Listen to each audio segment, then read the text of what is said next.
Hey everyone, it's your girl Samantha here, and I wanted to do a quick video just to update you all on some of the lawsuits, sexual assault lawsuits that have been coming out since the New York window has closed on, I say, this past Thursday. So let's jump right into this article by Newsweek. It was written November 24th, 2023. So, who is Joy Dickerson-Neal, Sean Diddy Combs' accuser? A third lawsuit alleging sexual assault has been filed against rapper Sean Diddy Combs under the New York Adult Survivors Act, which expired at midnight on Thursday. This was the last chance for sexual assault survivors to add to the more than 2,500 lawsuits filed under the Act, closing a one-year window that assisted in holding perpetrators of abuse accountable. The Act was signed into law by Governor Kathy Hochul in May 2022 and gave anyone who was 18 years of age or older at the time of an alleged offense a one-year window from November 24th, 2022 to November 23rd, 2023 to file a lawsuit against their alleged abusers and the institutions that enabled them. This was regardless of the statute of limitations. A surge of lawsuits against well-known figures from various industries were filed in the final days before the window closed, including against Combs, which is Diddy. So Newsweek reached out to a Combs representative for comment via email on Friday. Here is Joy Dickerson-Neal's accusations. So in a lawsuit filed Thursday, Combs was accused of drugging and sexually assaulting a woman named Joy Dickerson-Neal. The suit alleges that Combs filmed the incident and showed the video to others in an act described as quote-unquote revenge porn. The complaint comes days after Combs settled a suit with Cassie Ventura, who accused him of raping, sex, trafficking, and physically abusing her for nearly a decade. California woman Dickerson-Neal said the assault took place almost 32 years ago when she was a psychology student at Syracuse University, and Combs was a talent director at Uptown Records. She had previously featured in a music video for the record producer, and in January 1991, she quote-unquote reluctantly accepted his invitation to a meal in New York. Rolling Stone was able to obtain the lawsuit, which states that after taking Dickerson-Neal to dinner, Combs drove her to a recording studio. She has claimed that after being purposefully drugged by the rapper, she was unable to get out of the vehicle, quote-unquote, resulting in her being in a physical state where she could not independently stand or walk. Combs then allegedly sexually assaulted her once they were back at an apartment. Combs denied the allegation in a statement to TMZ. This last-minute lawsuit is an example of how a well-intentioned law can be turned on its head, a representative said. The 32-year-old story is made up and not credible. Mr. Combs never assaulted her, and she implicates companies that did not exist. So apparently Syracuse University does not exist. You're right. This is purely a money grab and nothing more. The suit says Dickerson-Neal and Combs shared a mutual friends and acquaintances, some of whom she claims were shown the explicit video footage Combs filmed of her. Dickerson-Neal claims she was left traumatized, which resulted in her dropping out of college and giving up her dreams of having a career in the music industry. She is seeking unspecified damages from Combs and a trial by jury. Bad Boy Entertainment, Bad Boy Records, and Combs Enterprises are also listed as defendants in the suit. So then we have Jane Doe's lawsuit. So according to a new complaint from an unidentified accuser named Jane Doe, in the lawsuit, Combs and singer Aaron Hall are accused of raping the plaintiff and her friend in 1990 or 1991. Rolling Stone, which viewed the filing, reported that Jane Doe claims she and her friend first met Diddy and Hall during an event held at MCA Records' New York headquarters. MCA Records is the distributor of Uptown Records, where Combs was a talent director, the same company that the spokesperson just said did not exist. Yeah, okay. So Combs and Hall allegedly invited the women back to Hall's apartment for an after party, where the filing claims that while there, Jane Doe was coerced into having sex with Combs. After Combs finished doing his business, Jane Doe laid in bed, shocked and traumatized. As she was in the process of getting dressed, Hall barged into the room, pinned her down, and forced Jane Doe to have sex with him, the filing claims. Following the alleged rape, the complainant later spoke to her friend and learned the other woman had been forced to have sex with Combs and Hall in another room. Ick. According to the documents, a few days after the alleged assaults, Combs allegedly went to the house where Jane Doe and her friend were staying and became violent. The complaint states he was irate and began assaulting and choking Jane Doe to the point that she passed out. Combs was searching for Jane Doe's friend because he was worried that she would tell the girl he was with at the time that what he and Hall had done to them. In addition to Hall and Combs, MCA Music Entertainment and Geffen Records are named as defendants in the lawsuit. The filing asserts that Jane Doe sought medical attention to heal from the trauma visited upon her by Combs and Hall. Settled out of court.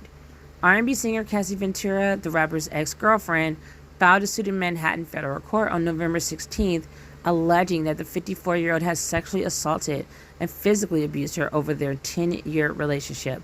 Combs refuted the allegations, and on November 17th, they reached a settlement out of court less than a day later. In the lawsuit, the 37-year-old claimed that Combs had forced her into sexual encounters, threatened her for years, introduced her to drugs, and took control of her career and personal life. This reportedly included forcing her into sexual encounters with male sex workers, which she allegedly filmed and photographed. Cassie also alleged that the music mogul subjected her to regular beatings and raped her when she attempted to end their relationship in 2018. On November 17th, Combs' team announced that the case has settled out of court. We have decided to resolve this matter amicably, Combs said. I wish Cassie and her family all the best. Love. Which is very tacky because I do feel like he is promoting his album titled Love that just came out while he's saying this to Cassie.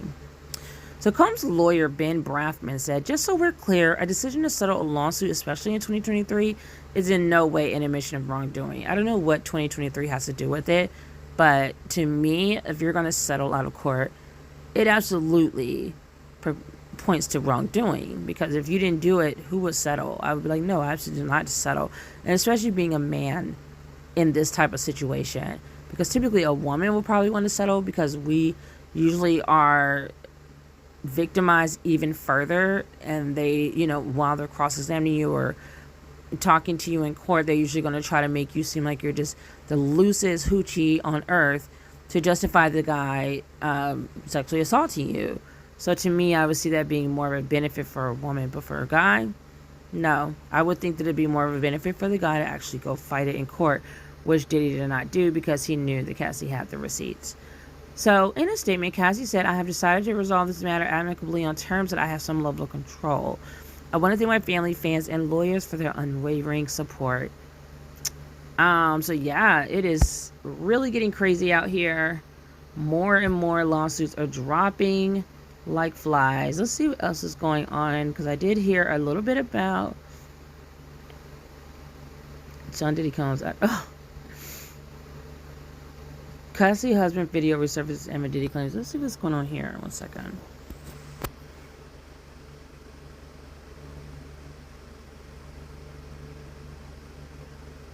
Oh, are they talking about the one where he ran? Okay. Then you have the Jamie Foxx sexual assault lawsuit. What we know, November 23rd, 2023. So actor Jamie Foxx has been slapped with a lawsuit that has accused him of sexual assault and battery. The case was filed in the New York Supreme Court on Monday over an alleged incident at the Catch NYC restaurant in 2015. The plaintiff, who is only identified as Jane Doe in the legal paperwork, claimed Foxx intentionally and without consent used force to offensively touch plaintiff's person, including her genitalia and buttocks. Gross. She claimed to have suffered physical and emotional injuries, anxiety, distress, embarrassment, and economic harm following the incident, and is seeking an unspecified amount. In the legal papers, the woman said Foxx, who won an Oscar for his performance as pianist Ray Charles in the 2000 film Ray, seemed intoxicated at the time of the incident.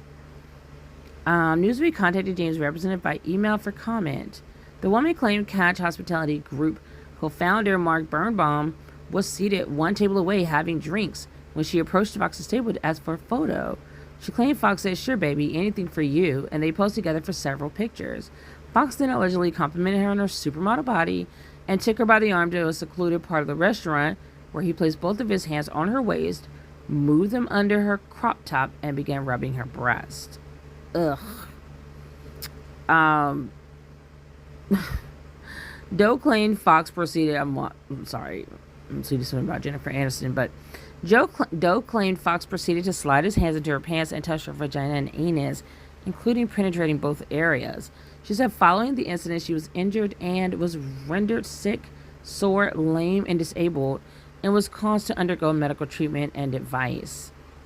Doe added she was unable to pursue her usual and regular activities, was caused to undergo great conscious pain and suffering, and continues to undergo such, and will permanently be affected by the injuries and emotional distress she incurred as a result of the sexual assault, abuse, assault, and battery.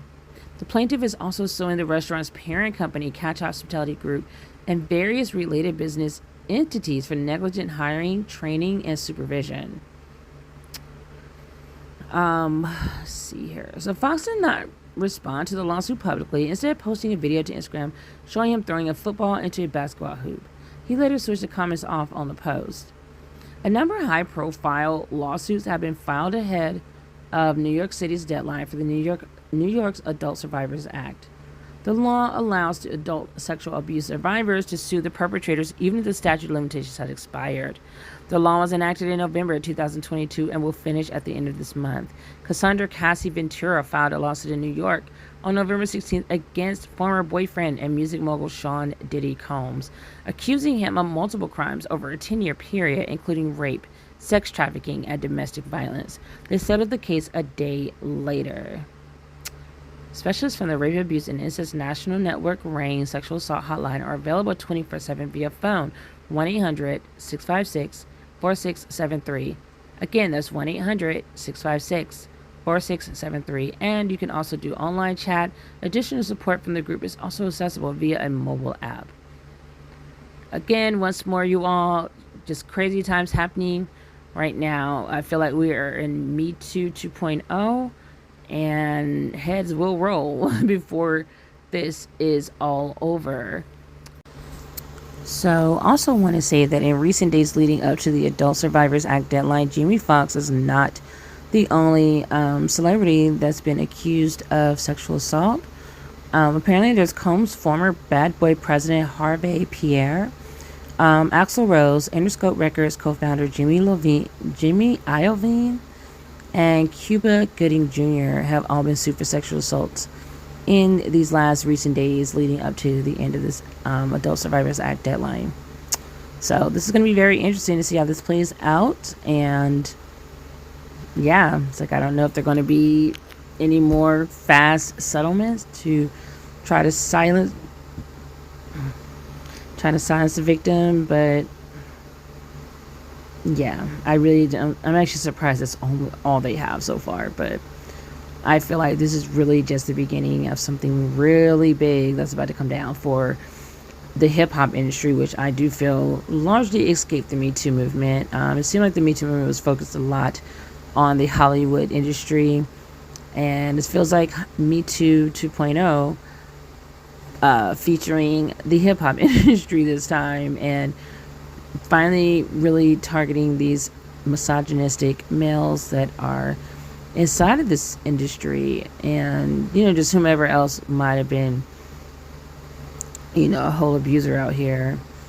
I think it's just so shameful. I feel like when you have that kind of money, people will definitely abuse their power, and it's just like it's like that song, More Money, More Problems.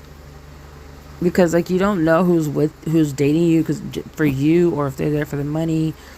Then the person who has the money, are they being a good person, despite the fact of all this money that they have at their disposal? So, it's just like more money, more problems. The more money you get, the more problems that are to be had. So yeah, that's all I wanted to say. Just give you a quick update because I just saw this article. I was looking for pictures for another video.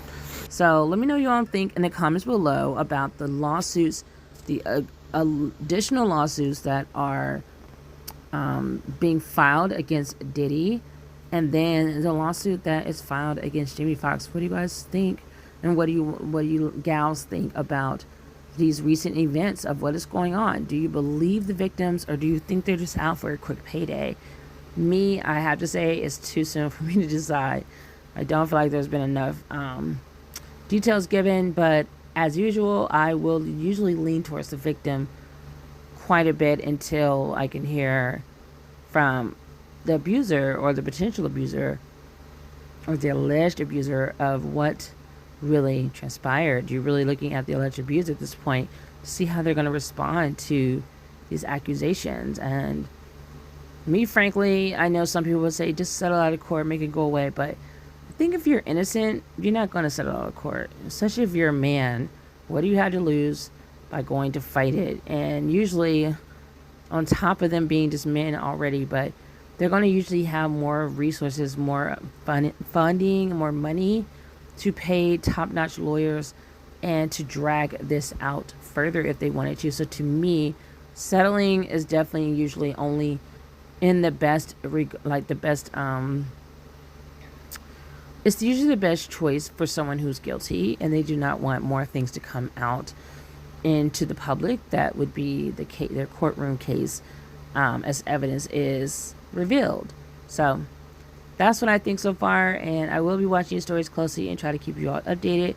Make sure to like, share, and subscribe, and hit the notification bell if you want to see any updates for new video uploads or any other updates that I do on this channel. Thanks for watching. Bye.